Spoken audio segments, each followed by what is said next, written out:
दर्शनार्थियों को घर बुला करके प्रेम से भोजन पवाते थे। और जितने भी दर्शनार्थी दर्शन करके पंढरपुर से जाते थे वो अन्य संतों को कह देते, बोले कहां जा रहे हो? बोले पंढरपुर जा रहे हैं। बोले भैया पंढरपुर जा रहे हो तो त्रिलोचन जी के यहाँ जाना, उनके यहाँ भोजन प्रसादी बहुत बढ़िया संतों के अनुकूल बनाते हैं। बड़ी ख्याति हो गई महाराज जी, अब तो जितनी भीड़ पंढरपुर विठल मंदिर में उतनी भीड़ त्रिलोचन जी के घर के बाहर संतों की, दर्शनार्थियों की, सब प्रसाद पाने के लिए जाते। त्रिलोचन जी और उनकी पत्नी बड़े प्रसन्न कि इतनी संतों की सेवा हम कर पा रहे हैं, ये हमारा सौभाग्य है। धीरे धीरे दोनों वृद्ध अवस्था को प्राप्त हो गए। दोनों वृद्ध हो गए तो अब इतनी सामग्री बना नहीं पाते, कोई सेवक नहीं था, स्वयं बनाते थे पति पत्नी मिलकर के। अब तो ऐसा हो जाता कभी कभी दाल लग जाती, जल जाती, रोटियां सेकते तो रोटियां जल जाती। वृद्ध अवस्था, थक भी गए थे बहुत ज्यादा, तो प्रसाद पवाते तो थे, संत जन बेचारे प्रेम से स्वीकार तो करते, पर अब स्वाद नहीं होता था तो बेचारे जैसा था उसको पाते, थोड़ा बहुत पा करके चले जाते। धीरे धीरे संतों का आगमन अब कम होने लगा। त्रिलोचन जी इस बात से बड़े परेशान हो गए, बोले भैया संत हमारे घर से आना बंद हो गए, हम क्या करें? तो श्री त्रिलोचन जी महाराज ने बाहर एक बड़ा सा कुछ होर्डिंग जैसा लगा दिया, उस पर लिख दिया कि अंदर कोई संत सेवा आदि के लिए एक सेवक की आवश्यकता है, अगर किसी के अंदर सेवा भाव हो तो वो आकर के भीतर संपर्क करे। सेवा, ब्रजवासी सेवा, गौ सेवा, इन सब सेवाओं के प्रकल्प में यदि आप सेवक की कामना करोगे तो कहीं ना कहीं किसी ना किसी रूप में ठाकुर जी आएंगे सेवा के लिए। त्रिलोचन जी ने बाहर लिख दिया कि भाई संत सेवा के लिए सेवक की आवश्यकता है, यदि कोई सेवा भावी सेवा करना चाहता है तो भीतर आके संपर्क करे। अब यह बोर्ड पढ़ लिया हमारे श्री पंडरीनाथ भगवान ने, और श्री विठल भगवान एक छोटे से बालक का रूप धारण करके त्रिलोचन जी के यहाँ पहुंच गए। त्रिलोचन जी के यहाँ पहुंचे, त्रिलोचन जी बैठे थे। बोले साहब जी आपने बाहर लिख रखा है संत सेवा के लिए यदि कोई इच्छुक हो तो भीतर आके संपर्क करे, मुझे सेवा करनी है। त्रिलोचन जी और उनकी पत्नी देखें, बोले कितना छोटा सा बालक है, कितना प्यारा है, ये तुम्हारे माता पिता नहीं है? बोले होंगे तो पता नहीं, मुझे तो पता नहीं, मैंने कभी देखा नहीं अपने माता पिता को, मैं अकेला ही हूं, ना मेरे कोई भाई है, ना कोई मेरे मित्र है, ना मेरे कोई बंधु है, ना मेरे माता पिता, मैं अकेला ही हूं। त्रिलोचन जी की पत्नी को तो इतनी दया सी आ गई, अरे राम राम बेचारा अकेला बालक है। अच्छा चलो ठीक है, तुम यहां सेवा कर लेना, लेकिन कुछ नियम है उनको सुन लो। सबसे पहले तो अपना नाम बताओ, तुम्हारा नाम क्या है? विठल भगवान ही थे वो, तो छोटे से बालक के रूप में गए थे। बोले मेरा नाम है अंतर्यामी। त्रिलोचन जी बोले नाम सुन करके तो ऐसा लगता है जैसे सच में अंतर्यामी है क्या? अच्छा बेटा अंतर्यामी सेवा करोगे? बोले ये सेवा करना तो मेरा जन्म जन्मांतर का काम है, मैं यही तो करता हूं, संतों की सेवा करना, वैष्णवों की सेवा करना, भक्तों की रक्षा करना, ये मेरा जन्म सिद्ध अधिकार है, मैं इसी के लिए ही आता हूं। त्रिलोचन जी और उनकी पत्नी एक दूसरे का मुख देख करके बोले नेक सा बालक है, लेकिन बोलता कैसे है? ठाकुर जी तो सत्य बोल रहे थे। बोले अच्छा सुबह एक सब्जी बनानी पड़ेगी, दाल बनानी पड़ेगी, और हमारे यहाँ लगभग 100-150 संत आते हैं, उनके हिसाब की रोटी बनानी पड़ेगी, और सब बेटा तुमको करना पड़ेगा, हम थोड़ा बहुत सहायता कर देंगे, हमसे ज्यादा बनता नहीं है, तुमको ही सब सिद्ध करना पड़ेगा। अंतर्यामी भगवान बोले बिल्कुल निश्चिंत रहो, हम खीर भी बनाएंगे, हम रबड़ी भी बनाएंगे, हम रायता भी बना दिया करेंगे, हम 2-4 सब्जी और बना दिया करेंगे। त्रिलोचन जी बोले नेक सा बालक, सब जानते हो तुम? बोले हाँ हमको सब आता है, दुनिया का कोई काम नहीं जो हमको नहीं आता हो, और सुनिए झाड़ू पोछा बर्तन भी कर देंगे हम। त्रिलोचन जी तो बड़े खुश हो गए, बहुत बढ़िया सेवक मिला यार, ये तो सब काम करता है। लेकिन भगवान बोले लेकिन अब हमारी शर्त सुनो। त्रिलोचन जी बोले तुम्हारी भी शर्त है? बोले हाँ। क्या शर्त है भैया? बोले हमारी पहली शर्त यह है कि हम दुनिया को बना के खिलाएंगे, लेकिन हमको आपको बना के खिलाना पड़ेगा, हम अपने हाथ का बना नहीं पाते, हम आपके हाथ का बना। और ये वास्तविकता है, ठाकुर जी पूरी दुनिया को पवाते हैं लेकिन स्वयं भक्त के हाथ से बना ही पाते हैं। ठाकुर जी बोले हम सारे संतों को बना के पवाएंगे, लेकिन हम अपने हाथ का बना नहीं पाते, आपको हमारे लिए बनाना पड़ेगा। त्रिलोचन जी की पत्नी बोली छोटा सा बालक, इसका आधे हाथ का तो इसका पेट है, एक रोटी में झिक जाएगा ये, इसके लिए मैं बना दिया करूंगी। ठीक है लला, तू बिल्कुल चिंता मत करो, तुम्हारे लिए भोजन हम बना दिया करेंगे। हमारी एक शर्त और सुन लीजिए। बोले क्या? हम कितना भी खाएं हमको टोकना नहीं कभी कि इतना क्यों खा रहे हो। त्रिलोचन जी बोले भैया हम क्यों टोकेंगे, तुम बढ़िया 2-3 रोटी खा लिया करना।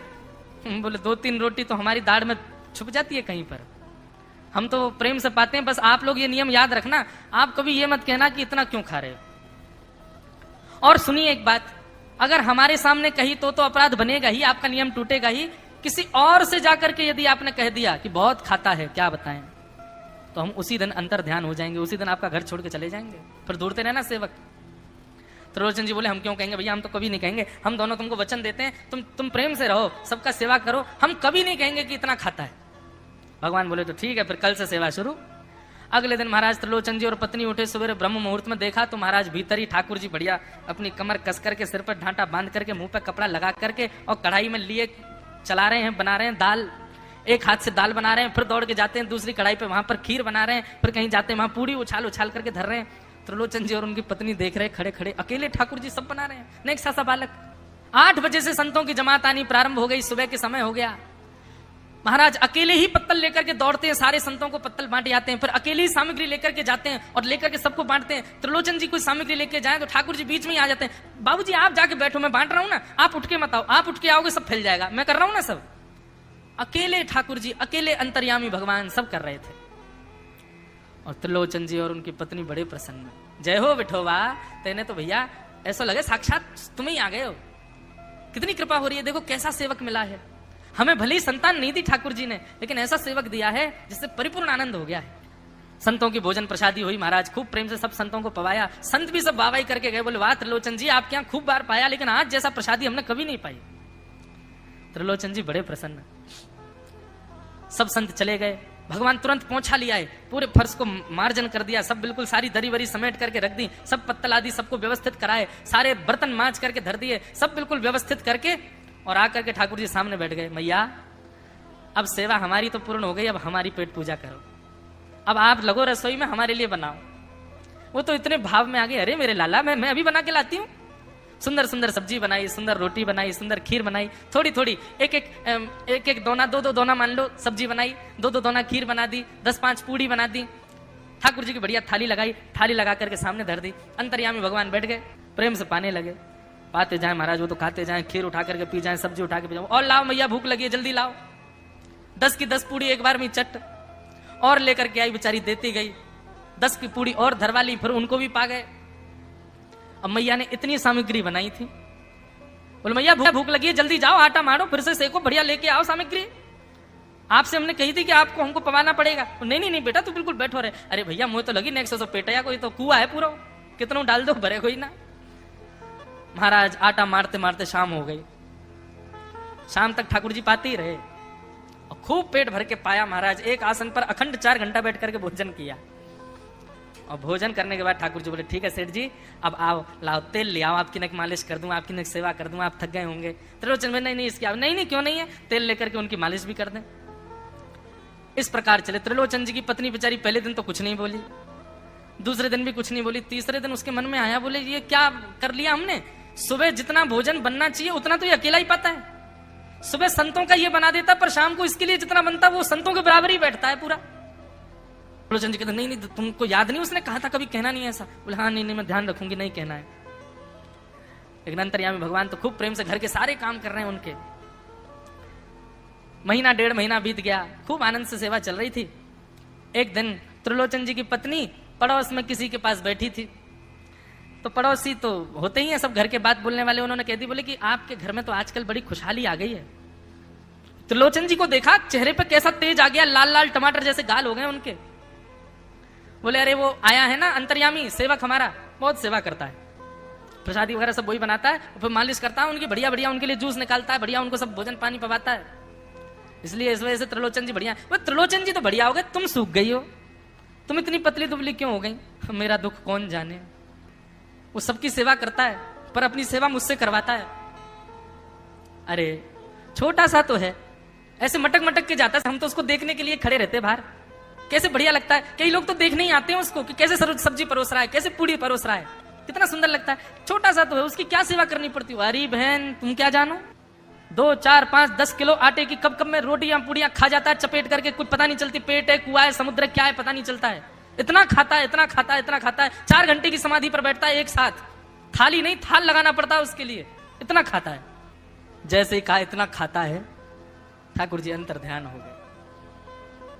शाम का समय, त्रिलोचन जी रोज शाम होते ही बैठते थे, थोड़ी देर कुछ चर्चा आदि करते थे भक्तों की। त्रिलोचन जी ने बुलाया, अंतर्यामी ओ बेटा अंतर्यामी कहाँ हो, जल्दी आओ, चलो शाम हो गई है, थोड़ी देर बैठे कुछ सत्संग करें कीर्तन करें। अंतर्यामी नहीं आए। पूरे घर में खोज लिया, ठाकुर जी नहीं मिले। रसोई घर में खोज लिया, ठाकुर जी नहीं मिले। पड़ोसियों से पूछ लिया, नहीं मिले। सब्जी मंडी देखे आए, ठाकुर जी नहीं मिले। पूरा पंढरपुर देख लिया, लेकिन ठाकुर जी नहीं मिले। त्रिलोचन जी बड़े उदास हो गए। पत्नी से कहने लगे, पता नहीं कहां चला गया, कहां गया होगा, पता नहीं। देवी, तुमने उससे ये तो नहीं कह दिया था कि इतना क्यों खाते? बोले नहीं नहीं, मैं तो कान पकड़ती हूं, मैं कभी नहीं कहती उससे। बोले किसी और से तो नहीं कहा था ना तुमने, क्योंकि उसने वचन दिया था ऐसा कहोगे तो मैं चला जाऊंगा। बोले हाँ, आज एक गलती हो गई। पड़ोसी के पास बैठी थी, उससे बात करते करते मेरे मुख से गलती से निकल गया कि अरे उसके लिए तो बहुत बनाना पड़ता है, 10 किलो आटा खा जाता है, इतना खाता है, तो निकल गया था। समझ गए? बोले ओहो, इसीलिए चला गया। उसको पता चल गया कि तुमने कह दिया है, तभी चला गया है। त्रिलोचन जी और उनकी पत्नी दोनों श्री पंडरीनाथ भगवान मंदिर के देहली पर जाकर के बैठ गए। जाकर के ठाकुर जी के आगे हाथ फैला करके कहने लगे, बोले नाथ, हे पंडरीनाथ, आपने हमको संतान नहीं दी, पुत्र नहीं दिया, पुत्री नहीं दी जीवन में। हमने कभी उसकी अपेक्षा नहीं की, हमने कभी आपसे शिकायत नहीं की कि हमको संतान क्यों नहीं दी है। पर नाथ, एक सेवक हमारे जीवन में आया, और जब से वो सेवक आया, हमारे यहाँ संतों की सेवा होने लगी, हमारे यहाँ कीर्तन होने लगा, हमारे यहाँ सत्संग होने लगा, हमारे यहाँ खूब आनंद की उमंग होने लगी। उस सेवक ने हमको आपसे और प्रेम करवा दिया। ठाकुर जी, हम आज आपसे दोनों भीख मांग रहे हैं, हमें कुछ मत दीजिए, आप भी मत मिलिए हमको इस जन्म में, लेकिन हमारे उस सेवक अंतर्यामी को हमको वापस कर दीजिए भगवान। वो जहां कहीं भी हो उसको वापस भेज दो हमारे पास। ऐसा कह करके रुदन करने लगे, नेत्रों से आंसू गिरने लगे, चरणों में प्रणाम करके श्री पंडरीनाथ भगवान को रुदन करने लगे त्रिलोचन जी और उनकी पत्नी। इतने में ही स्वर सुनाई दिया, बाबूजी। अंतर्यामी का स्वर सुनते ही पीछे मुड़ करके देखा तो पीछे तो कोई दिखा नहीं।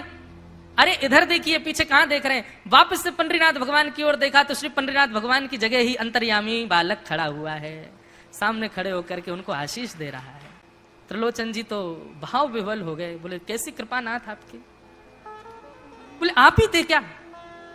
बोले तो इतनी अच्छी संत सेवा, इतनी अच्छी खीर, इतनी अच्छी पूड़ी, इतनी अच्छी सब्जी, और आपकी जो सेवा, और इतने अच्छे अच्छे सत्संग कीर्तन, ये मेरे अलावा कौन कर सकता है? संतों की सेवा तो मैं ही करता हूं ना। आपने संत सेवा के लिए सेवक मांगा था, इसलिए मैं ही आपके